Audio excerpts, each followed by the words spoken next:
This is the church that opened its doors before we even knew we needed them. It welcomed strangers like family and made the broken feel whole again. Prayed when doctors had no answers. Believed in miracles and witnessed them. Fed the hungry, held the grieving, celebrated the prodigal's return. Baptized generations in the same waters.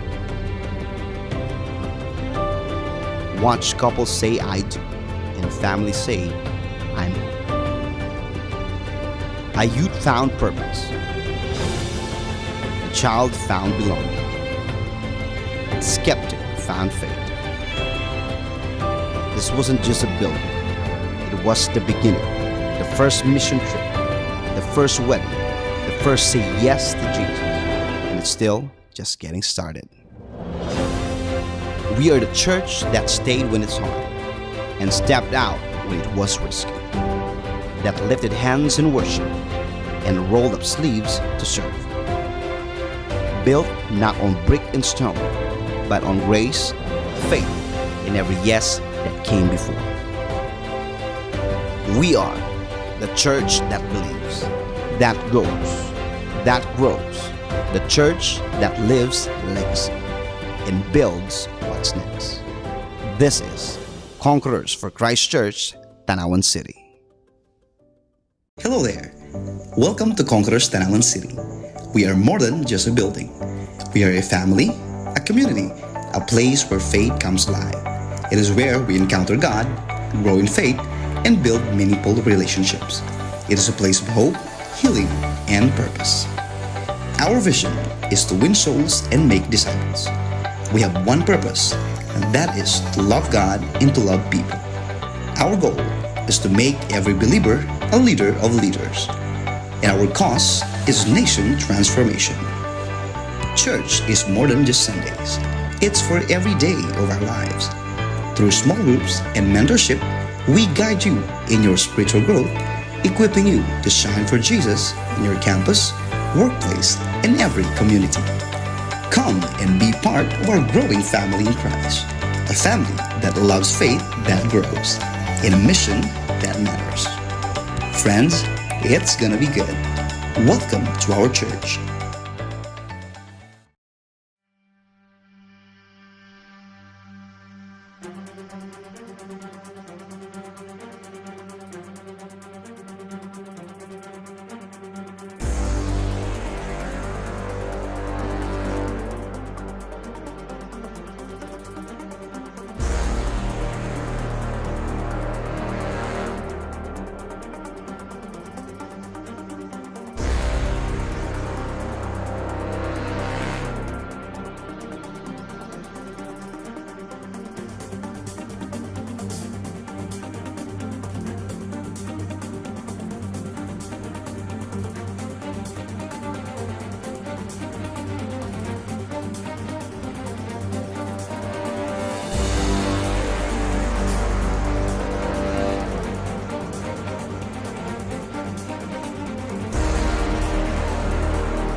sa ating Diyos na buhay. Ayan. Pwede bang ngitian mo yung katabi mo pakisabi, good morning. Good morning, second service! Welcome to church. Welcome home po sa ating mga kapatid na first timer. Taas po ang kamay ng mga first time po natin. Wow, welcome po. Sige po, palakpakan po natin ang bawat isa.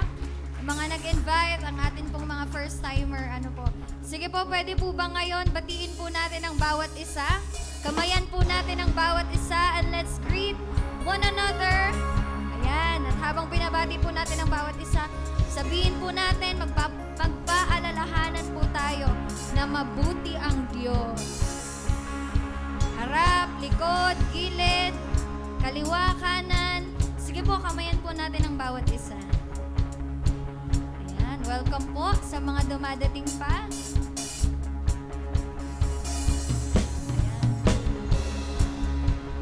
Minsan pa, malakas na palakpakan po para sa ating Panginoon. Ayan, mahaba ang tulog ng mga second service. Ibig sabihin, mataas yung energy ng mga to. Pwede bang marinig ang sigawan ng mga kabataan? Ayan, sige po. Bago po ang lahat, I just want to share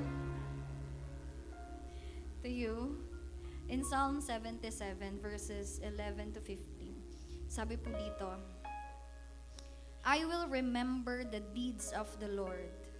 Yes, I will remember your wonders of old. Napakarami na pong ginawa ng Diyos sa ating buhay. Amen po? And today, let us remember lahat po ng yon. In verse 12, I will ponder all your work and meditate on your mighty deeds. Your way, O God, is holy. What God is great like our God? In verse 14, you are the God who works wonders. You have made known your might among the peoples. You with your arm redeem your people, the children of Jacob and Joseph. Pwede po bang palakpakan po natin ang ating Panginoon? And today, as we sing our praise and worship to God, alalahanin po natin sino ba siya sa ating buhay. Ano po, I believe there's so many reasons to worship the King of Kings and Lord of Lords. Ang dami na pong tinapos ng Panginoon at panibagong pinasisimulan ng Panginoon sa buhay ng bawat isa. And today, let's give our best worship. Narito ka na rin lang, nagbihis ka, gumaya ka ng maganda, naligo ka. Naligo po ba tayo? Naligo ka, nagpabango ka, nag-ayos ka, excited ka. Let's give the Lord the best praise that He deserves. Amen. Can I invite everyone for a short prayer? Let's close our eyes and bow down our heads. And let's continue to feel the presence of the Lord in this place. Hallelujah. Dear Heavenly Father, the Creator of heaven and earth, we give you thanks and we worship you. We honor you, Panginoon. We adore your name, Lord. We bless your name, Panginoon. Salamat po sa regalo mong buhay sa bawat isa. Salamat sa biyaya ng pamilya, ng kalakasan, Panginoon, ng kagalingan na amin pong nararanasan. Buhat po sa iyo, Panginoon. Salamat, Lord, sa panibagong kagalakan na itinatanim mo po sa aming mga puso.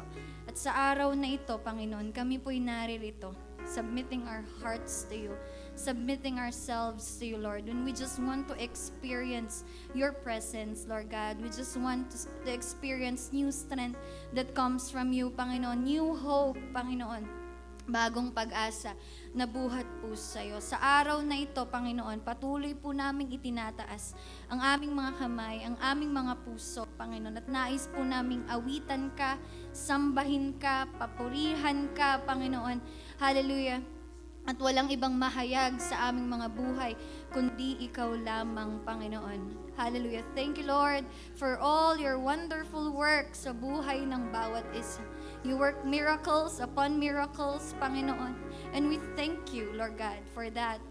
For we don't deserve it, but Lord, because of your faithfulness, patuloy po namin itong nararanasan sa aming mga buhay. Kaya Panginoon, walang dahilan para hindi po kami magpuri sa'yo. Walang dahilan para hindi po kami sumamba sa'yo, Lord God. Ano man ang bigatin at dalahin ng bawat isa nagtungo sa lugar na ito, Panginoon. Hayaan mo po, Lord, na ang presensya mo ay maging sapat, Panginoon, sa kakulangan, Lord God. Hallelujah. Sa anuman, Panginoong mga pagsubok na hinaharap po ng bawat isa. Salamat po, Panginoon. Sa iyo po namin itinataas, ibinibigay ang pinakamataas na papuri, parangal at pagsamba. In the mighty name of Jesus we pray. Amen. Amen. Sige po, palakpakan po natin ang Panginoon.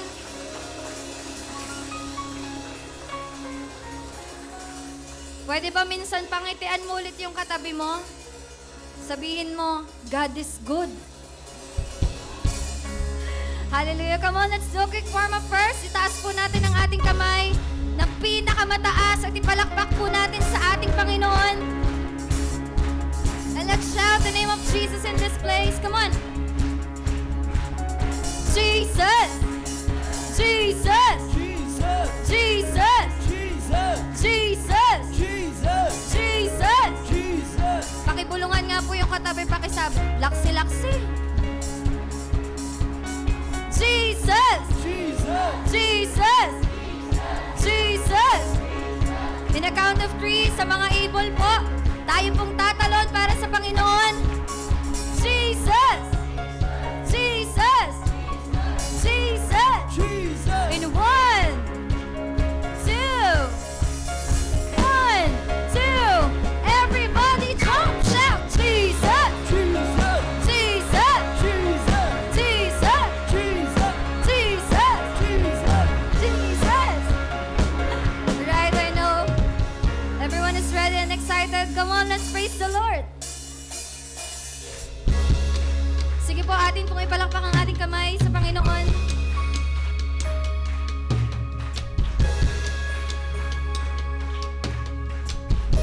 Come on, let's sing. You've been good, good for all my life. Amen. Thank you, Lord. Nothing good ever changed my mind. Hallelujah. You never break your promise. You're constant in all you do. Yours is the way, the truth, the life that I will choose. Come on, everyone. Oh, I know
Thank you, Lord, that you're faithful all the time, Lord God.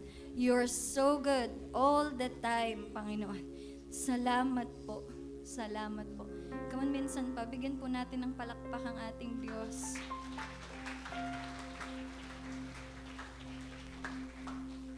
Thank you, Lord, sa mga kamanghamanghang bagay na ginagawa mo sa aming buhay. Salamat, Panginoon, na binigyan mo kami ng biyaya, ng hininga, Lord God, that now we are able to worship, we are able to give you honor and praise, Lord, that we are able to lay this life, Panginoon. Salamat po. Thank you, Jesus, for all your wonderful work.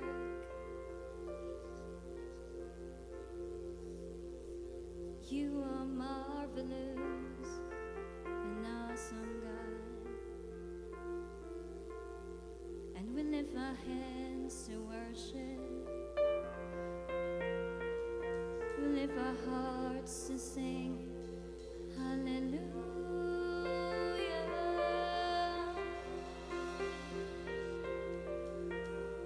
We sing hallelujah. We sing hallelujah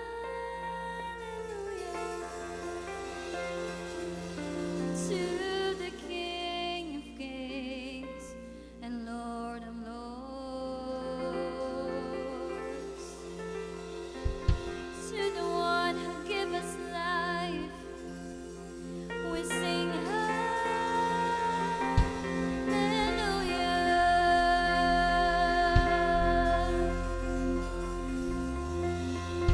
to you, Jesus, the Prince of Peace, a wonderful Counselor. You're the beginning and the end, and your love endures forever.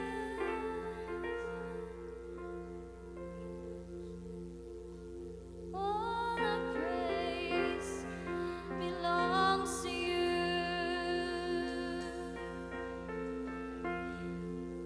You deserve all the glory, Lord.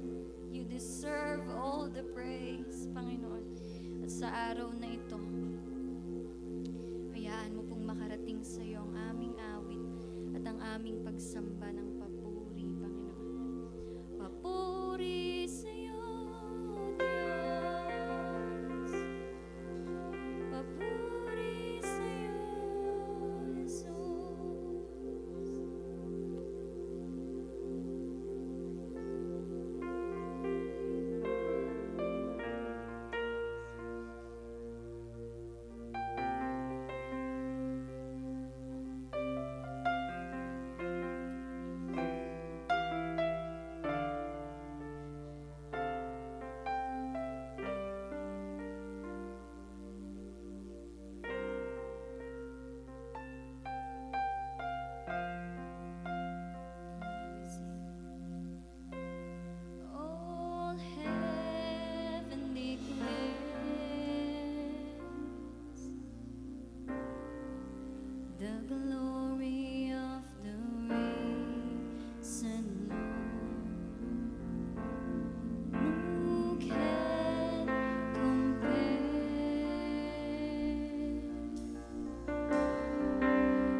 silent to God. Forever He will be. Hallelujah. The Lamb upon the throne. I gladly bow my knee and worship you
Hallelujah. Let's close our eyes and let's continue to meditate the goodness of the Lord. Hallelujah. We honor you. We glorify your holy name. Hallelujah. Hallelujah. Truly you're majestic. Hallelujah. None can compare to you, God. Hallelujah. Hallelujah. We continuously welcome your presence, your Holy Spirit, God. Heavenly Father, all glory, all honor, all praise belongs to you, God. Hallelujah. Today, Father God, we come here. Kami po'y narito upang purihin, sambahin, dakilain ang iyong pangalan, Panginoon. Magpasalamat, papurihan ka, Panginoon, sa iyong kabutihan mula noon hanggang ngayon. Hallelujah.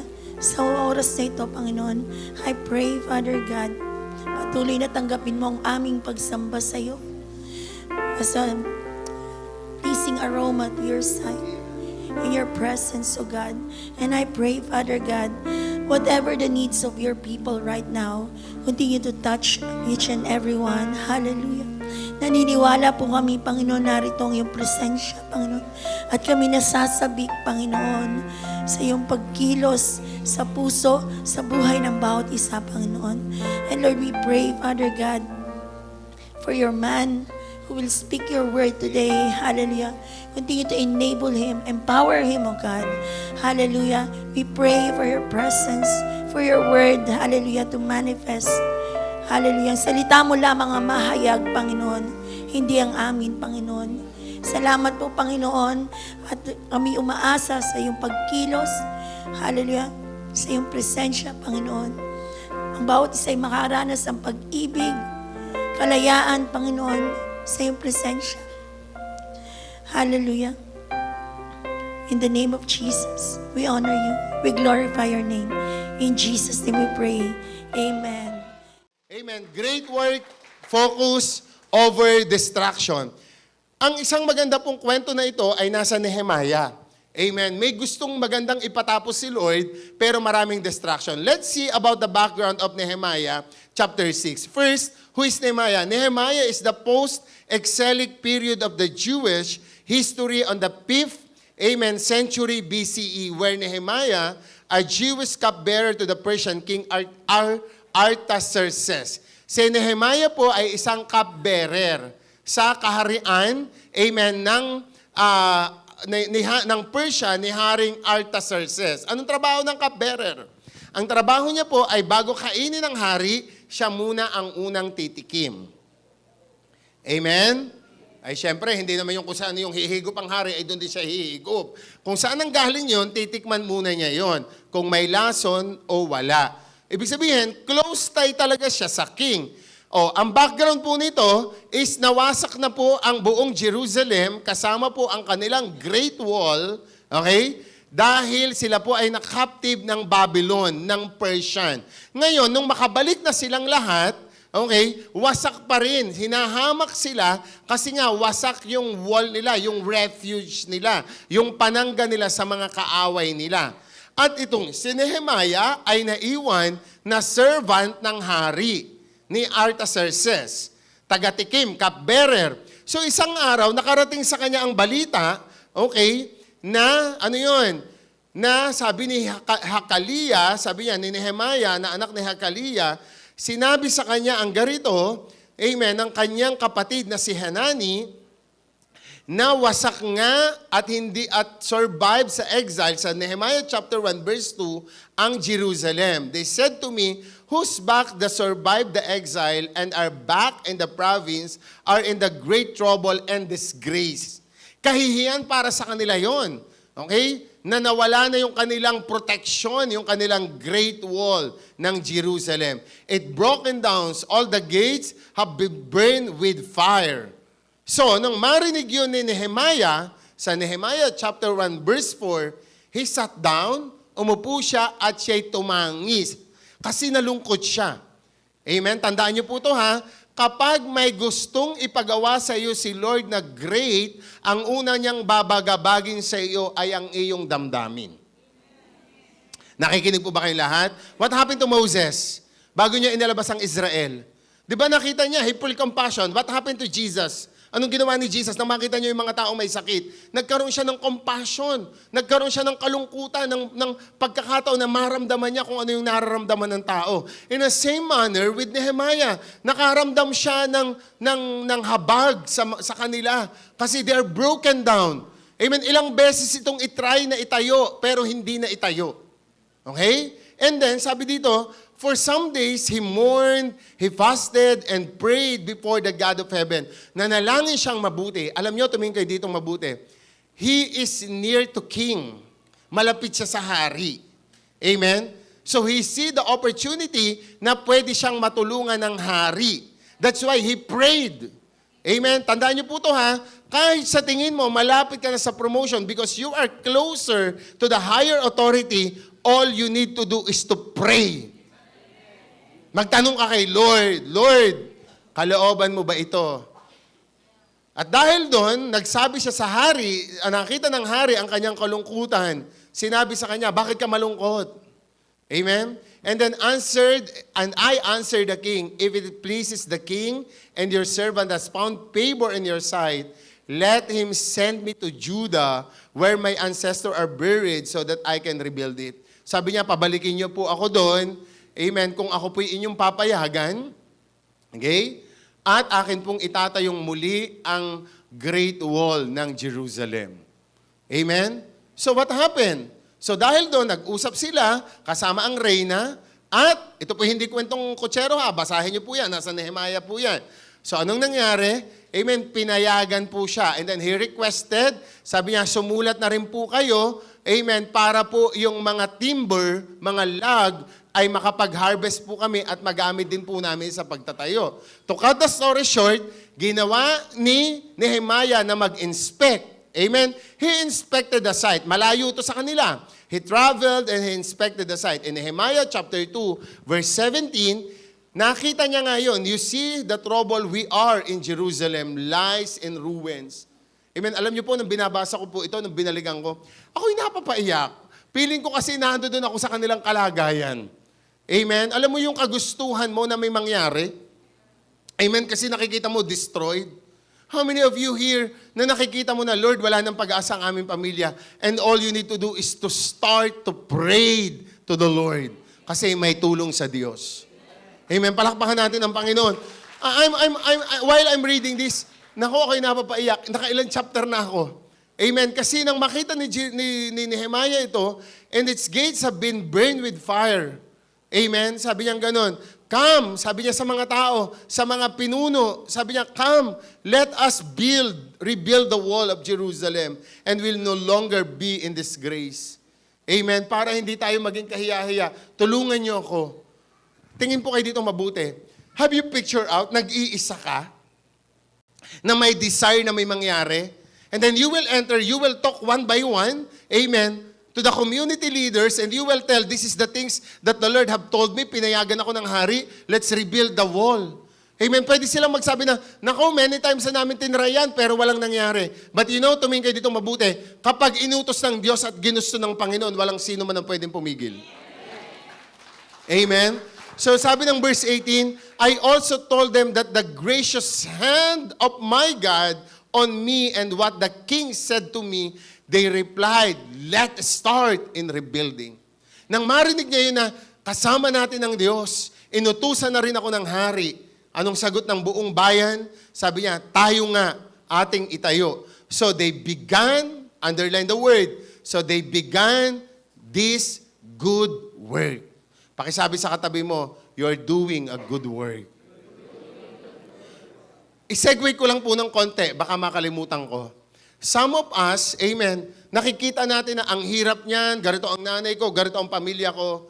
Alam mo kung ano man yung wasak sa pamilya mo, sa buhay mo, pag sinabi ng Diyos, gagamitin ka niya kahit mag-isa ka. God, we're going to rebuild it in an impossible way to become more possible. Alam mo kung bakit? Kasi kapag nakikita mong imposible, that is the greater time to rely on God, not on your own strength. Kasi makikita mo yan, sa Diyos lang ako aasa. Kasi si Lord ang may magagawa, hindi ako. Palakpakan po natin ang Panginoon. Amen. So Nehemiah, this is the good thing to Nehemiah. Tumingin po kayo dito mabuti. Lahat po tayo pinagkatiwalaan ng Diyos to become a good manager. Naniniwala po ba kayo doon? If the Lord is asking you for a greater work, I believe God entrusted you also to become a good manager. At alam mo kung anong ipinamamanage niyang una para sa'yo? Sarili mo. Amen?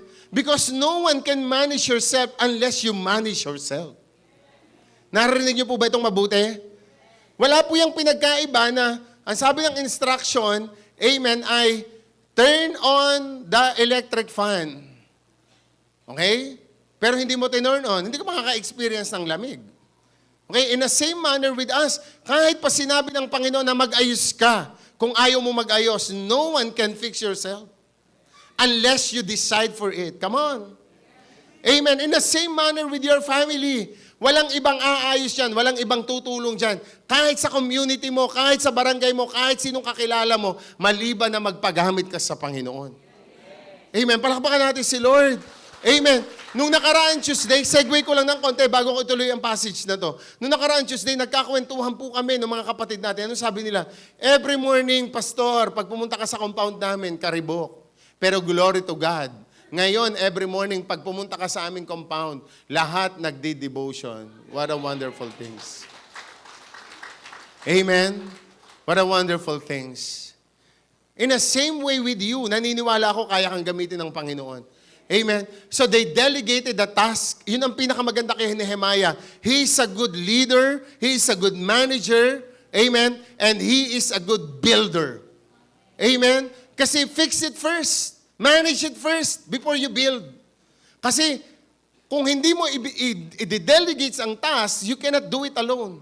Alam niyo po, ang pinakamaganda kay Nehemiah, he accepted the challenge.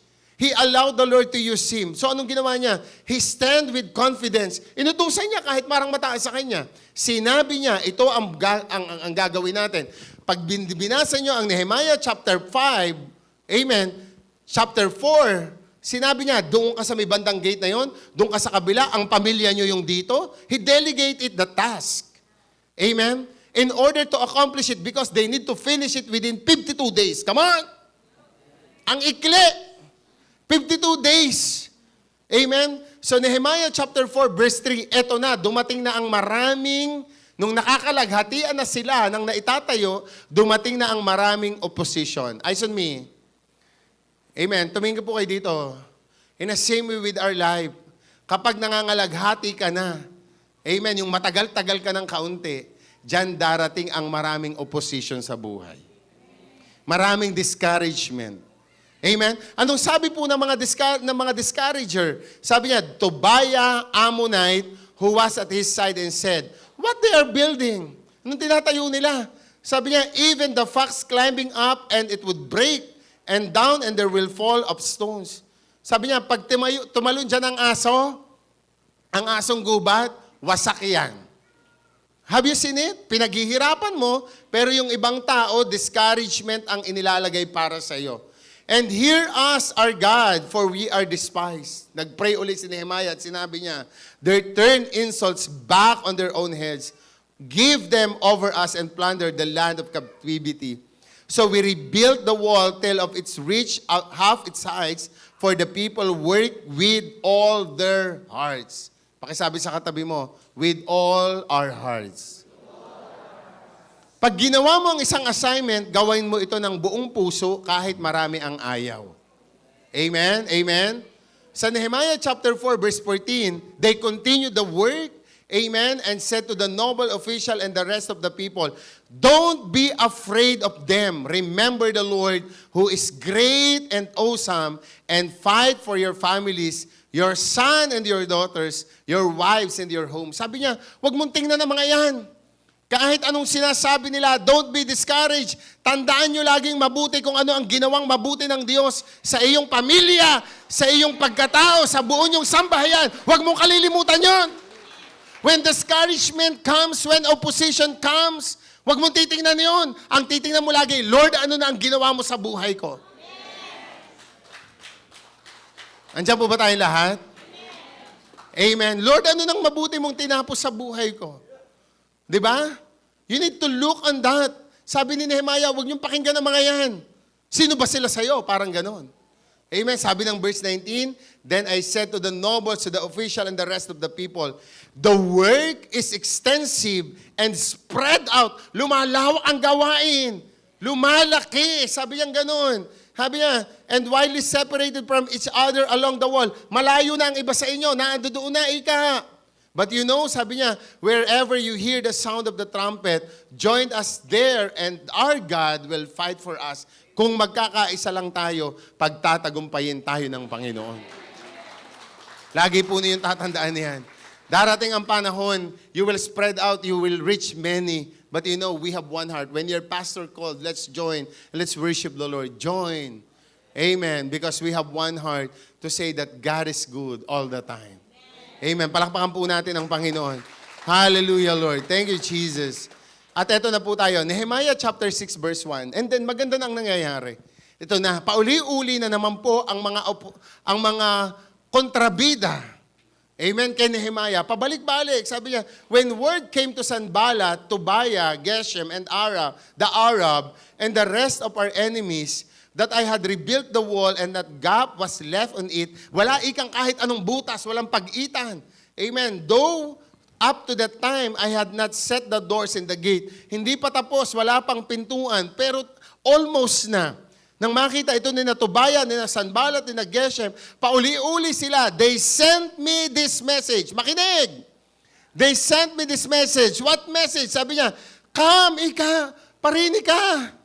Amen, Nehemiah, parini. Sabi niya, let us meet together in one of the village on the plain of Ono. Tandaan niyo po to, pag maganda ang nangyayari, may mga mag-i-invite sa iyo. Mag-i-invite sa iyo na, tayo pumarine at tayo maglalasing muna. Tayo pumarine at tayo gagarni muna. Because they want to distract you. Come on. Amen. Sabi niya, pumarini ka muna. Gagamit ang kaaway ng marami. Amen. So that you will experience discouragement. Sanballat, Geshem sent me this. Come, let us meet together in one of the villages on the plain of Ono. But they were scheming to harm me. Alam ni Nehemiah na pangit ang plano ang gustong gawin sa kanya. Kahit magandang layunin, discernment is important. Amen? Raramdamin mong mabuti. Magandang invitation, pero pangit ang layunin. Are you listening? Amen. So, anong ginawa ni Nehemiah? Nag-reply siya ng garito. I sent through messengers. Ayan Oh, may FB pala sila. May messenger nung time na yon. So, I sent it through messengers. Amen. So, biro lang po yun. Yun po yung messenger na naghahatid po. Sabi niya, to them with this reply. Makinig kayo. I'm carrying on a great project and I cannot go down to you. Nakikinig mo ba kayo mabuti? Oy, Sanballat, Tobiah, ang ganda-ganda ng ginagawa ko. Papupuntahin mo ako dyan para lang mag-inuman tayo at magkape? Abay, teka laang. Hindi ako, sa madaling salita, amen, sa ating salita, hindi ako para bumaba sa kinalalagyan mo. Galing, no? Sabi niya, I'm carrying the good work. Amen? You're carrying the good work. Amen? Do not allow the enemy to interrupt you because you are doing the greater work. Amen? Huwag kang bababa na sa kinalalagyan nila kasi hinango ka na ng Panginoon doon. Palakpakan natin si Lord. Amen? Sabi ni Nehemiah, why should the work stop while I leave it and go down to you? Amen? Bakit ako titigil? Pupunta lang ako sa iyo? Hindi pwede. Sabi ng verse 4, 4 times, 4 na beses, they sent me the same message. Pumarinig ka na at tayo may gagawin. 4 na beses. Many times. Same answer. Anong sagot? And each time, I gave them the same answer. I'm doing the great work and I cannot go down to you. Paulit-ulit niyang sinagot yon. Hindi ako pupunta dyan dahil maganda ang ginagawa ko. Palakpakan natin si Lord. Amen? Mag-church ako ngayon. I'm doing the great work. Saan ang punta mo, Rex? Nakasasakyan ka pa. I'm doing the greater work. No one can stop me. Sampung mo, Royce, nakasasakyan ka pa. I'm doing the greater works. I cannot go down to you. Nakikinig po ba tayong lahat? Amen? Sampuntan nyo, isang jeep kayo, di ba? Isang jeep kayo, nandun kayo. Saan ang punta nyo? Nakaban pa kayo. Saan ang punta nyo? Nagko-commute ka. Ang haba ng bestida mo. Amen? I'm doing the greater works. Amen? Palakpakan natin si Lord. Amen? I'm doing the greater works. Sabi mo sa katabi mo, you're doing a greater works. Amen?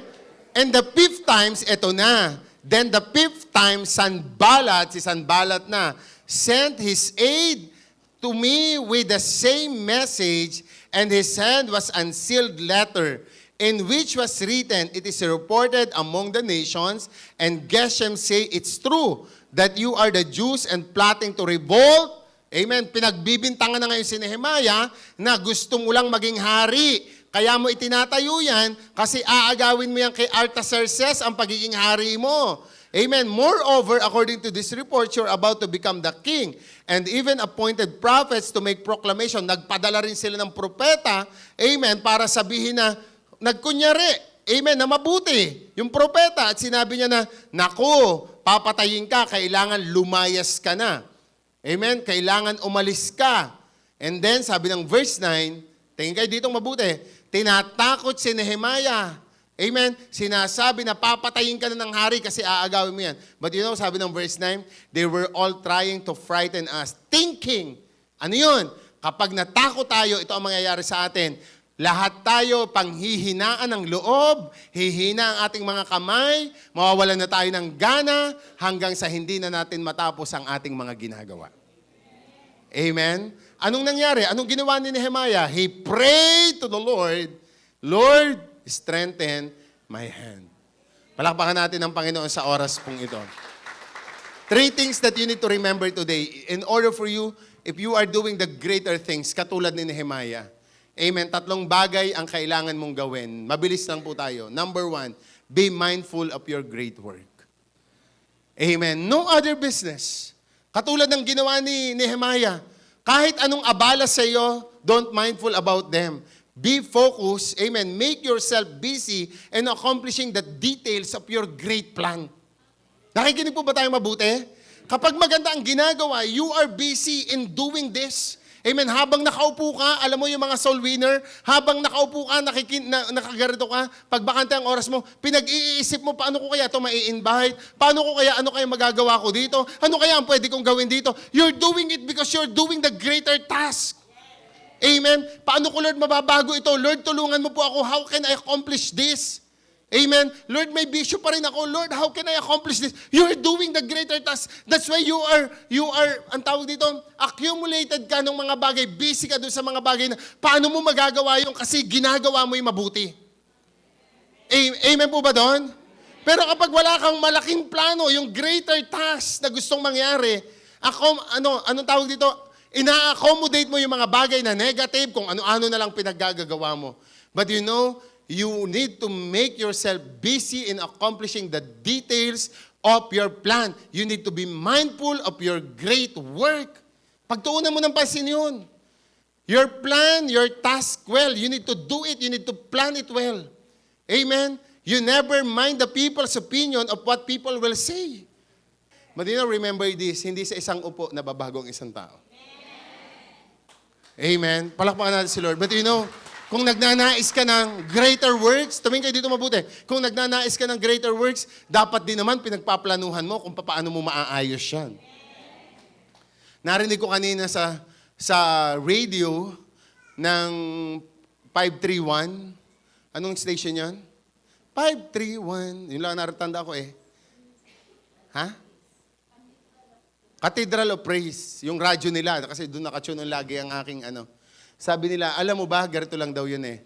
All you need to do is to occupy one at a time of your mind. Kung magagalitin ka, gumawa ka lang ng isang bagay na hindi ka nagagalit. Hanggang sa matrain mo ang utak mo na dapat pala ganun, dapat pala ganun. One at a time, one at a time. Amen? So you need to focus each day for yourself. You need to be aggressive to have a good result. Come on. Dapat ganun kayo kagustuhan mo na kailangan mangyari yon. Kailangan mangyari yon. Amen? Nakikinig po ba tayong lahat? I'm very confident for this church. You know why? God is asking to do greater task in this church. Amen. Kaya sabi ko, ba't tayo matatakot na bumili ng aircon? Kailangan niya sa gawain ng Panginoon. Amen. Bakit tayo natatakot na umupa ng ganitong kalaki kung ito na may para sa gawain ng Panginoon? Bakit ka natatakot na mag-pray ng 1 hectare lot? Wala kang pera ngayon. Hindi naman atin yun sa Panginoon yun Come on! You're thinking for the greater work. Sabi ng iba, you're crazy. Sabi ko naman, mas mainam na yun kasi may pananampalataya kaysa wala. You're doing it for the Lord, not for me. Amen. You need to be aggressive to accomplish it. Lord, may pinagpipray ako. Gusto ko itong mangyari sa buhay ko. Palakpakan natin ang Panginoon. Nehemiah chapter 5 verse 18. Tingnan niyo po ito. Because Nehemiah is selfless. Amen. Nakatingin siya doon sa greater task. Anong ginawa niya? He's very aggressive to the result. Amen. Sabi ng verse 19, remember me with favor, my God, for all I have done with these people. Bakit po? Kasi si Nehemiah, naging governor na ng time na yan. At siya'y pinagsisilbihan na. Pero hindi yung pagkain niya, tingnan mo po yung mga selfless leader, yung pagkain niya na dapat niyang kakainin bilang governor, hindi niya kinakain yun. Pinamimigay niya yun sa lahat. Kaya ang panalangin niya sa verse 19, sabi niya, Lord, alalahanin mo ako sa lahat ng mabubuting bagay na ginawa ko. Kung namasahe ka ngayon, nag-invite ka, nag-provide ka ng pangangailangan nila, nagpakain ka, huwag kang mag-alala, ibabalik sa iyo ng Lord more than enough. Amen. Nakikinig po ba tayong lahat? Amen. Sino po ang gustong pagpalain ng sobra pa ng Panginoon? Palakpakan natin si Lord. Because you're doing it for God. Amen. You're doing it for the ministry. Amen. Remember this. Amen. Proverbs chapter, you need to mindful for the greater works. Proverbs 23 verse 9, for as a man thinketh in his heart, so he is. So is he. Kung anong iniisip ng tao para sa kanyang sarili, yun ang mangyayari para sa kanya. If you're thinking that you are great, you are good, amen, God, you are forgiven, you're doing the greater works, kaya mo mag-invite ng 20, kaya mong baguhin ni Lord ang anak mo, kaya mo mag-provide ng sa pamilya mo, kaya mong pagpalain ng Panginoon, kaya mong sumuporta sa 1 hectare lot. Remember this, kayang-kayang gawin ng Panginoon yan para sa iyo dahil yan ang iniisip mo. Amen. Glory to God. Palakpakan natin ng Lord. Number 2. Amen. Number 2. Be consistent. Amen. Greater task, amen, can happen if you are consistent. Nakikinig po ba tayong lahat? All you need to do is to be consistent. Why you have great works? Because you are consistent. Come on. Ang pabago-bago daw ng isip, walang mararating. Sabi po ng James yan. Nehemiah chapter 6 verse 4, 4 times they come back, amen, each message, but he gave the same, amen, reply. Ano yon? I'm doing the greater works and I cannot go down to you. Pare-parehas, hindi nababago ang sagot niya. Anong tawag natin doon? Consistency. You need to be consistent. Kung uma-attend ka ngayon, attend ka lang, patuloy ka lang. If you're worshiping the Lord, nag-decide ka na Kung tingin mo man, kasi hindi lahat ng pagkakataon laging masaya ang pag-church. Ang pag-serve kay Lord, hindi laging masaya. Kung dumating man ang punto na feeling mo, nasa low moment ka, huwag kang mag-alala, nire-rest ka lang ni Lord kasi indire-ready ka niya sa greater heights. Amen po ba doon? What should we do? Be consistent. Tuloy ka lang. Kahit nakakaiyak, tuloy ka lang. Amen. Sabi ni Pastora Vicky, amen, nung nagsisimula kami ng gawain ito, Pastor Bien, ang kailangan mo lang, kahit wala nang uma-attend, basta naandyan ka lang. Kasi isang araw, babalik sila. Kailangan may mabalikan sila. You need to be consistent. Kung gusto mo mag-ayos ng buhay, tuloy mo lang yan. Amen. May sasabihin ng tao, hindi mo kailangan silang intindihin. You need to be consistent to your decision. Amen. Palakpakan natin ang Panginoon. Great results comes from, amen, consistency. You should be immovable despite of opposition. You should not be immovable. Amen. Despite of opposition. Hindi ka kailangan pauga. Never change direction. Walang swerving. Amen. May nag-imbita dito, pupunta dito. May naglasingan dito, pupunta ka dito. Hindi. Amen. May nag-i-scatter dito, naka-scatter ka. Hindi po. Kailangan tuwid po tayo. Amen. Consistent po tayo. Binigay mo ng buhay mo kay Lord, wag mo nang bawiin pa. Amen. Palakpakan natin ang Lord. Stay on the right track and do not be discouraged. Why? Amen. Sabi niya, bakit hindi mo kailangan ma-discourage? Kasi kapag na-discourage ka, sabi ng verse 9, hihinto lahat ng mabubuti mong ginagawa. Amen. You need to be consistent. Amen. Tuloy-tuloy lang sa cell group, wag bibitaw.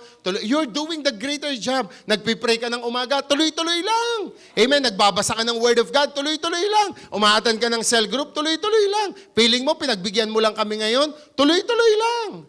Amen. May magandang gagawin ng Panginoon beyond your imagination. Be consistent. Number 3, and I want to end this. Number 3. Amen. Ito na po yung huli. You know, when opposition comes, when discouragement comes, when problem comes, alam mo, isang bagay ang naisip ni Nehemiah. He prayed to the Lord. He prayed to the Lord. Pray when criticism comes. Kapag dumarating ang pangungutya, pagmamaliit sa iyong ginagawa, all you need to do is to pray. Sabi ng Nehemiah chapter 6 verse 9, but I prayed, now strengthens my hands. Ang panalangin niya sa Panginoon, Lord, sa lahat ng ginagawa nila, kasi matataas sila sa lipunan nananalangin po ako ng kalakasan upang tapusin ang maganda mong pinagagawa para sa akin. He prayed to the Lord. When the mission comes on his mind and in his heart, anong una niyang ginawa? Sa Nehemiah chapter 1 verse 4, I sat down and wept for some days. I mourned and fasted and prayed before the God of heaven. Nanalangin siya, nagfasting siya, at sinabi niya na, Panginoon, ano ang pwede kong gawin? If your God is commanding you to do greater works, all you need to do is to pray. Manalangin ka sa Panginoon. Sabi ng Matthew chapter 7 verse 7, ask and it will be given to you. Ba't sinabi yan ng Panginoon? Tingin po kayo dito mabuti. Anong bibigay sa iyo ni Lord kung wala ka namang hinihingi sa Kanya? Narinig niyo po ba to? Bago ka humingi ng 1 million, ang hingin mo muna kay Lord ay, Lord, baguhin mo po ako para maging good steward ako. Kasi kung ibibigay ni Lord yan nang hindi ka naman handa, wawasakin ka lang yan. When you pray to the Lord, amen, that Lord, gusto ko po magkaroon ng kotse, una, ipag-pray mo muna kay Lord na meron kang trabaho, meron kang hanap buhay, para meron kang panghulog. At number 3, mag-pray ka kay Lord na, Lord, amen, ipadala mo po ako sa tamang magtuturo sa akin para maalam na ako mag-drive bago ako magkakotse. You need to pray for the Lord. May problema ka ngayon, ask for God. Amen. Sabi niya, seek and you will find. Hanapin mo siya, siya iyong masusumpungan.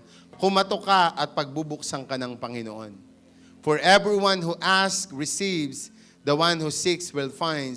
And to the one who knocks, the door will be open. As I end, ano po nangyari sa ministry, amen, ni Nehemiah pagkatapos nun? After 52 days, amen, great works can restore our physical and spiritual position.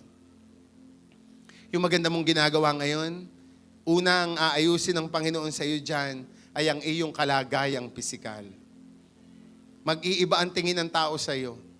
Number 2, yung spiritual position mo sa harapan ng Diyos. Sabi ng Nehemiah chapter 6 verse 15, so the wall was completed in the 25th of Elul in the 52 days. Within 52 days, natapos po ang wall. What happened? Sabi ng verse 16, nang makita ito ng mga kaaway nila, ni Sanballat, ni Tobia, at ng iba pang taong kontrabida sa buhay nila, all the surrounding nations, they were afraid.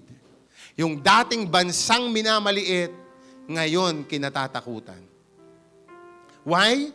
Kasi may someone who will stand on the call of God.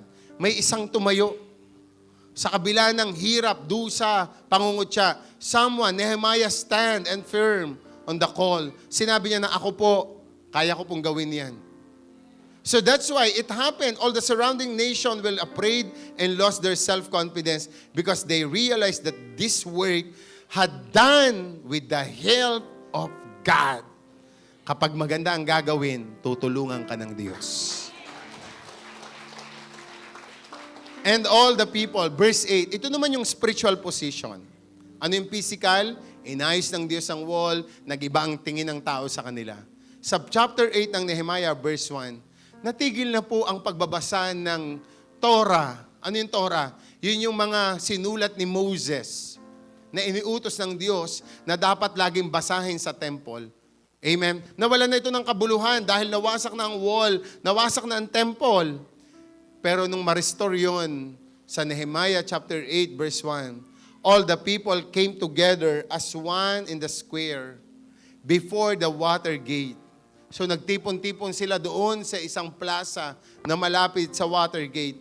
They told Ezra, the teacher of the law, to bring out the book of the law of Moses, which the Lord had commanded for Israel. Ano bang sabi ni Lord kay Joshua? You need to meditate it day and night and you will be succeed. Ang tagal na nilang hindi yun nabubuksan. Yung law, yung Torah. Kaya pala nagkaganon-ganon ang buhay nila. Nagkaroon ng karibok. Pero nang mabuild uli ang wall, sinabi nila uli, basahin mong muli ang Torah sa amin, Ezra. And Ezra opened the book, and all the people could see him because he's standing above on them, and he opened up nang buksan ito ni Ezra. All the people stood up, nagtayo ang lahat ng mga tao. And Ezra praised the Lord, the great God, and all the people lifted their hands and responded, Amen, Amen. Mga kapatid, pag nag-ayos tayo ng buhay, kaya rin nating ipangaral ang salita ng Diyos upang marami sa kanila ay magpuri at magpasalamat din sa Diyos. And then they bow down and worship the Lord on their faces to the ground. Lahat ng tao ay yumukod at nagsabi na, siya nga ang tunay na Diyos. Mga kapatid, nagsisimula ka ng mabuti, pagbutihin mo pa. Gagamitin ka ng Panginoon upang hindi patahimikin ang labi, upang ipangaral ang katapatan ng Diyos sa iyong pamilya at sa mga taong nasa paligid mo. Pwede ba tayong tumayong lahat? Close your eyes and bow down your head. Let's worship the Lord. I believe that the presence of the Lord is here. Taas mo lang yung kamay. Hallelujah, Lord. Thank you, Lord Jesus. Let's worship the Lord. Yung worship kanina na. Taas mo lang yung kamay. Kapag ni-rebuild ni Lord ang buhay mo, it's great work. Marami ang pwede ring makarinig ng kanyang mga salita sa pamamagitan mo at mag-iiba ang position mo sa harapan ng ibang tao. Worship the Lord. Come on. Sabi mo, Panginoon, gamitin mo po ako for great work. Thank you, Lord Jesus. All heaven declares The glory of the risen Lord. Who can compare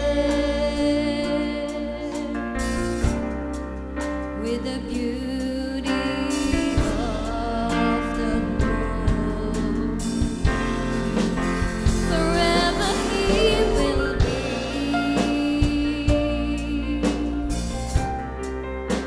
the Lamb upon the throne.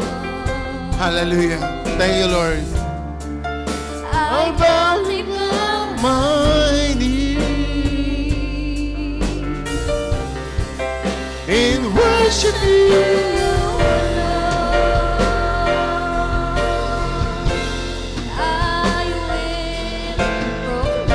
Yes, Lord. Hallelujah. The glory of the risen Lord, Thank you, Lord. who once was slain to reconcile man to God. Yes, hallelujah. Forever you will be the Lamb upon the throne. I gladly bow My worship you alone. and worship you alone. Forever you will be, forever You will be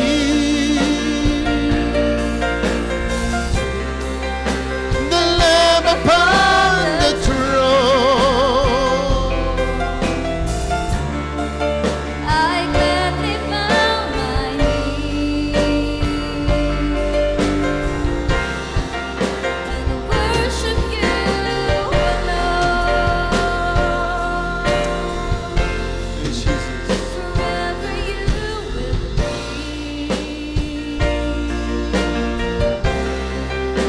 the Lamb upon the throne. I gladly bow My knees and worship you. For the last time, taas mo lang yung kamay. Sabi mo, Panginoon, sa oras pong ito, nagpapaayos po ako sa iyo. Tulungan mo po ako na maging maayos sa iyong harapan. At Lord, sa oras pong ito, binibigay ko ang buhay ko sa iyo.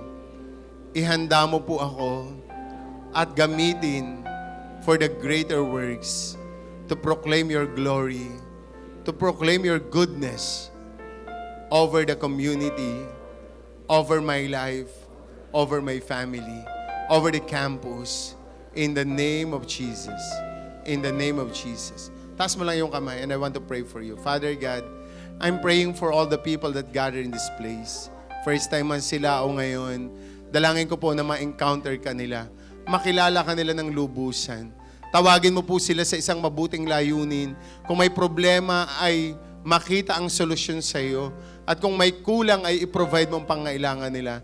And I'm praying, Lord, that this is not the last, but this is the beginning of the greater works that you want to accomplish on their life, Lord. Starting today, they belong to you and not on the enemy. In the name of Jesus. In the name of Jesus. Bawat komunidad, pamilya ay pagpalain mo sa araw na ito. Ito po ang aming panalangin sa pangalan ni Jesus. Amen, amen. Palakpakan natin ng malakas si Lord.